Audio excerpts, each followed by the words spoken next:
Boa tarde, professor. Nosso trabalho, meu e da Tainá, Rony e Tainá, é de uma máquina de café de 8 estados e 2 entradas. E nós usamos esse aplicativo aqui, o JFlap, para fazer os estados, né? Definimos quais seriam os estados e tudo. E aí ele dá para testar também, a gente testou aqui. Depois que foi definido os estados e nós testamos e deu certo, nós fizemos uma planilha no Excel e jogamos tudo aqui. O que acontece? A gente usou um PROC-V para começar, né, a popular aqui essas tabelas, porque e aí a gente fez o seguinte: a gente escreve início, o PROC-V vem aqui nessa tabela, pega o código referente ao início, binário, e preenche as colunas aqui do estado atual do início. Então a gente bastava escrever início, cappuccino, que ele já coloca aqui automaticamente o código referente binário. Então a mesma coisa a gente fez para o estado futuro. A gente coloca cappuccino, ele pega o código do cappuccino e coloca aqui, né? Aí fizemos as entradas padrão, né? Cada 4 entradas elas se repetem. E o JK a gente fez a mesma coisa. Nós fizemos um PROC-V com uma tabelinha aqui do JK, 00 é 0 e X, e isso acabou também populando aqui as entradas do JK, né? E aí a gente vai usar o JK do tipo, o flip-flop do tipo JK, porque o sistema fica menor, fica mais simplificado, né, na hora de implementar. Bom, aí depois disso a gente gerou os mapas de Carnot, né, dos flip-flops de cada entrada aqui, e os mapas de Carnot geraram essas equações. Com essas equações também da saída, né, a gente gerou o mapa de Carnot. Com essas equações a gente montou o sistema, o circuito, tá aqui. E esse circuito em vermelho aqui que eu selecionei, que já está selecionado, é o circuito baseado naquelas equações. O que acontece? Nós fizemos também um display aqui do lado, porque a ideia é que esses botões aqui, né, o cappuccino, o chocolate, apareça escrito aqui no display conforme cada operação. Então a gente fez o display também. Vou acessar aqui como que a gente fez o display. A gente pegou o dígito, né? É um dígito, um display de 14 segmentos. Então a gente definiu o que a gente iria escrever, né, em cada dígito, porque são 9 dígitos, né? A gente ia escrever 4 palavras, que seria pampa gusto, cappuccino, chocolate e inválida. Então essas seriam as 4 palavras. Então o primeiro dígito ele iria se alternar entre letra P, letra C e letra I. O segundo dígito ia se alternar entre duas letras A, né, e H e N, e assim sucessivamente. Então o que a gente fez? Nós montamos uma tabela aqui. Quando fosse 00, ele deveria escrever pampa gusto, 01 cappuccino, 10 chocolate, 1 e 1 inválido. Então a gente fez aqui 00, letra P, e a gente viu quais LEDs deveriam acender para montar a letra P no dígito, né, nesse primeiro dígito. A gente viu que o A, B, E, F, G1 e G2 são os que teriam que acender para montar a letra P. Para montar a letra C, que seria o A, D, E, F, e por aí assim sucessivamente.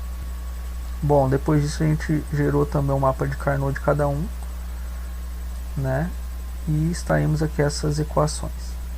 Isso a gente fez para cada dígito, né, para cada dígito aqui, e depois disso a gente pegou as tabelas aqui, as equações, e montamos o circuito do display. Então deu até, eu acho que um pouquinho mais de trabalho do que o circuito dos flip-flops em si. Tá, com isso nós terminamos de montar o display. Daqui a pouco eu vou rodar para a gente executar o programa. Bom, eu vou falar aqui do relógio digital.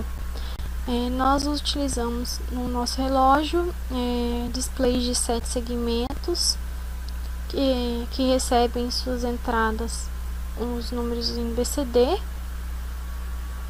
Temos flip-flop JK e NANDs também. Bom, esse primeiro bloco aqui, ele é responsável pelos segundos, né? Os 4 primeiros flip-flops são conectados ao display aqui à direita. Então, ele contará de 0 a 9, né? Para garantir que ele não ultrapasse esse valor, já que são 4 flip-flops, ele contaria até 15, né? Então, eu coloquei na entrada da NAND que quando ela receber um valor que ultrapasse 9, no caso 10, que é 1010, ela vai resetar. Então, vai zerar aqui esse display. Já nesses últimos aqui, né, no caso, nesses primeiros 3 flip-flops, ele contará, deverá contar, né, no caso, de 0 a 5. Para garantir que ele não ultrapasse esse valor, eu também coloquei uma porta NAND aqui. Quando ele receber um valor acima, né, no caso 6 em binário, ele também vai resetar aqui os flip-flops e zerar esse circuito. Os minutos funcionam da mesma forma, né? Ele contará até esse dígito aqui à direita irá de 0 a 9 e esse à esquerda irá de 0 a 5. Funciona idêntico ao dos segundos. O que difere aqui no caso é que ele será acionado, né, os minutos, quando ele receber o impulso de clock aqui da saída do primeiro flip-flop aqui dos segundos. Aí ele será acionado. A hora, ela já é um pouco diferente. Ela possui 6 flip-flops, sendo os 4 primeiros responsáveis pelo display à direita. Então, esse display aqui, ele terá algumas limitações, né? Ele poderá ter de 0 a 9, porém, quando o display à esquerda for 2, ele não poderá ser 9 aqui. Então, também nós usamos uma porta NAND para garantir que isso não aconteça também. E quando ele chegar no valor 23, né, no caso, o display à esquerda for 2 e à direita for 3, ele terá que resetar todos os flip-flops, né? Então é isso. Bom, para as memórias, nós utilizamos aqui flip-flops do tipo D, né? Com 8 entradas. Nas entradas desse bloco aqui de flip-flops, eles estão sendo alimentados pelo relógio, né? Estão recebendo os valores do relógio. O clock, tanto desse flip-flop quanto desses aqui, são acionados pela saída S lá do circuito da máquina de café. Esse segundo bloco aqui de flip-flops, as entradas dele são alimentadas pela saída Q aqui dos flip-flops próximos ao relógio. Assim que ele recebe um pulso de clock, o valor que está na sua entrada aqui, né, da hora, passará para a saída Q e será apresentada no display que recebe em BCD, né, e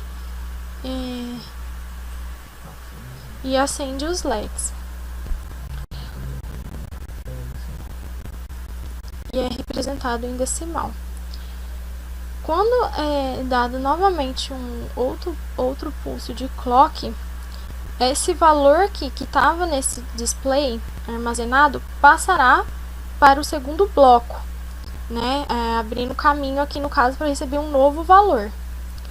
Os nomes, no caso da bebida, também funcionam praticamente da mesma forma. No caso aqui só utilizamos 2 flip-flops do tipo D com apenas uma entrada cada um. Então, quando ele receber os valores, no caso, né? Então, quando ele receber 1 e 0, irá aparecer chocolate aqui, junto com o horário, no caso, que foi terminada a bebida, né? Assim que ele receber um outro pulso de clock, esses valores, né, no caso o chocolate, ele vai passar para o segundo bloco aqui do flip-flop, né? Abrindo caminho para uma nova entrada que pode ser uma nova bebida ou a mesma, vai depender do que for selecionado no circuito abaixo.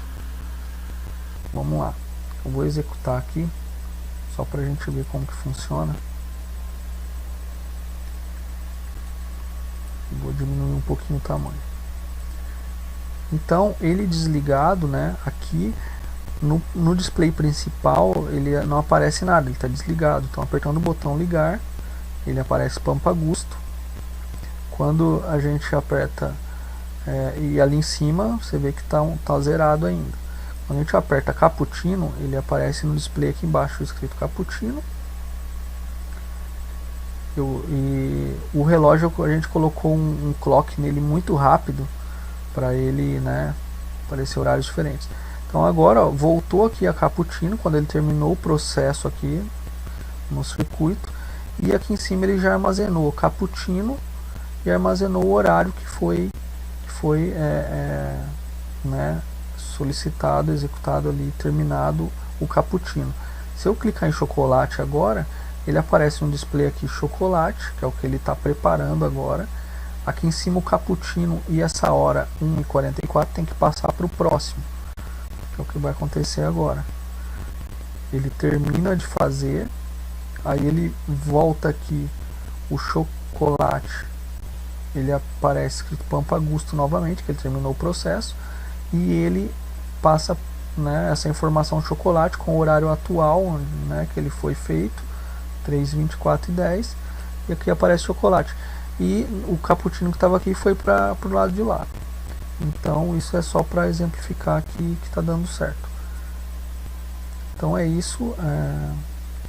Tem alguns detalhes também aqui sobre os botões. Um último detalhe aqui que a gente queria dizer é que esses botões de Cappuccino, chocolate e ligar, né, eles não eram... Deixa eu só pegar o nome aqui.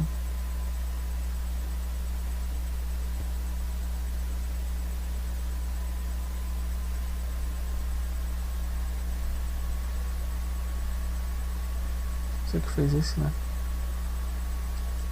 Não? De retenção, né? Isso.